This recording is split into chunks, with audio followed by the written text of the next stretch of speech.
And we begin the bulletin with India. The president's rule has been withdrawn in Jammu and Kashmir, clearing the way for the formation of a new government in the Union territory. The official order comes after National Conference leader Omar Abdullah met with Lieutenant Governor Manoj Sinha on Friday to stake claim to form a new government following the recently concluded assembly polls in Jammu and Kashmir.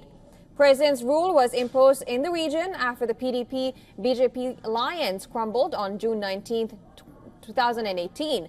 In 2019, the government abrogated Article 370 of the Constitution and denominated the erstwhile state into a union territory. Omar Abdullah was unanimously chosen as the leader of the National Conference Legislative Party on Thursday, paving the way for his second term as chief minister. The assembly elections in Jammu and Kashmir were conducted for the first time after a gap of 10 years. The National Conference won 42 seats in the elections while Congress secured 6. The two parties had formed a pre-poll alliance. Their position is strengthened by the support of 4 independent MLA-elects and 1 from the Aam Aadmi Party.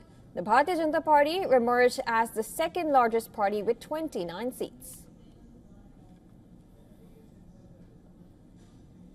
And also for more on this, our special correspondent Idris Lon is joining us live from Srinagar. Thank you so much for joining us this morning. It is the National Conference and Congress Alliance has staked claim to form the government in Jammu Kashmir, and the Communist Party of India, the Aam Aadmi Party and several independent legislatures have extended their support. What more can you tell us? Well, Jyotsna, it's after 6 long years that the president's rule in Jammu and Kashmir has been revoked. Which means a big deal for the people of the Jammu and Kashmir. They were waiting for it as Jammu and Kashmir had not seen an assembly election in the last 10 years. Omar Abdullah met with the Lieutenant Governor on Friday and staked the claim for the formation of government along with the Congress, Aam Aadmi Party, as well as the independents, which will be a strong government as the number of MLAs supporting the alliance is now at 55. Which is a great number where they can take decisions on their own and go ahead with the formation of the government. On the other hand, if we look at the ground situation, the people of Jammu and Kashmir have been waiting, and that's one of the reasons that we saw huge participation of people in these elections. In Srinagar, a record-breaking number people came out and voted. Similarly, in Jammu also, it was much higher than any of the states across India. There were areas in Jammu where the numbers crossed 75%. So it's really a good news for the people of Jammu and Kashmir. They will finally have a democratic government in place, which will be led by Omar Abdullah, who was chosen as the leader of the legislative. Let me tell you, we are also getting the news that the Lieutenant Governor would nominate the 5 members for the assembly in the coming few days. Since the Jammu and Kashmir was converted into the Union territory, these 5 members will have all the rights as the elected members of the assembly. There has been an uproar about this from the opposition parties across India that calling it undemocratic and unconstitutional. But it seems that the government will still go ahead with it because of the Reorganization Act.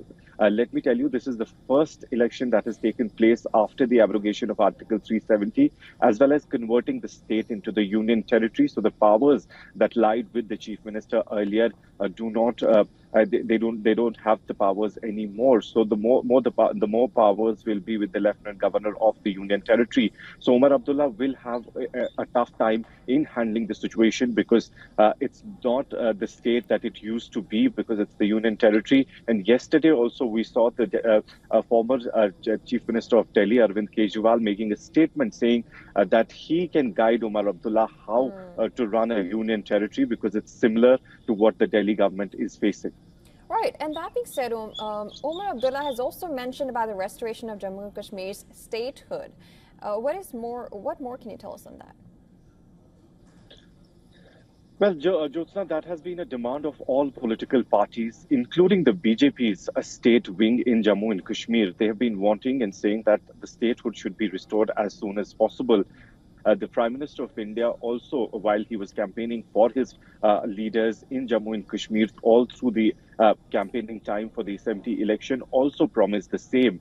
Now, what Omar Abdullah is saying, that he expects Prime Minister Narendra Modi to take the step because all other formalities which were pending, like holding the election, delimitation, are completed, and now they want that the central government should restore the statehood of Jammu and Kashmir.